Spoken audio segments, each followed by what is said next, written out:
Nelson here. I just wanted to give you a little overview of the Dotloop system here at Keller Williams. It's actually our paperless system here at Keller Williams. So I'm actually going to show you how I go about doing this. Right now I'm logged into my KW dashboard, and the area that we're going to be focused on right now is the area right over here called My Transactions. This is where we can actually go in, do a contract on a house or do a listing on a house.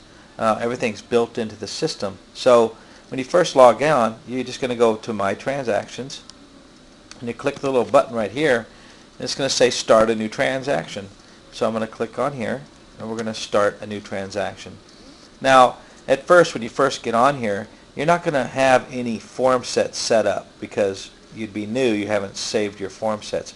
But I actually have some form sets here. Now, as you can see, it gives you a choice whether you want to do a listing loop or a buying loop, and most of us know a listing loop means we're probably going to take a listing, and a buying loop, well, we're going to write up a contract, right? So I'm going to just choose create a buying loop.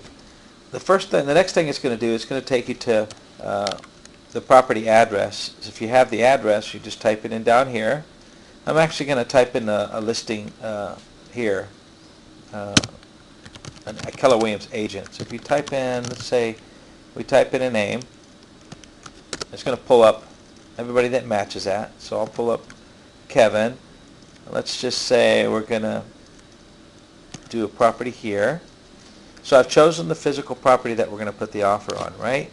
So I'm going to scroll down the page here, and I would choose the forms that would apply for our buyers. So we'd probably do a buyer tenant rep, things like that, buyer estimated costs. We can put that in there, but we don't have to do that yet. So we just highlight the ones that we want to add. So what I'll do is I'll go in here and choose information about brokerage services. That's something we use here in Texas. Click on it, and as you can see, it's over here now. I'll go down here and property information. Maybe this thing is in a flood zone. I'll put that in here.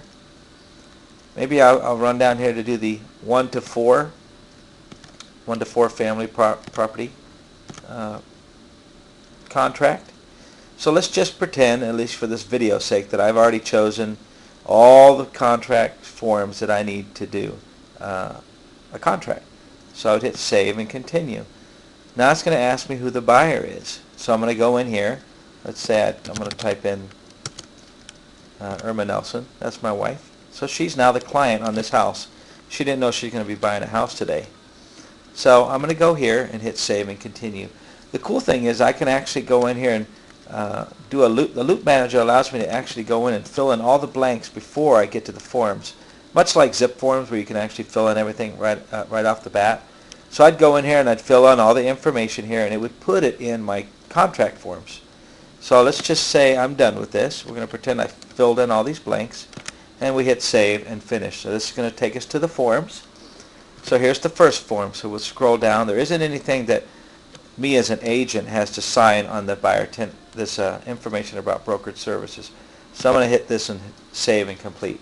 And I know I'm rushing through this, but it's pretty basic. Once you get in here and do this, you'll see it's actually pretty easy.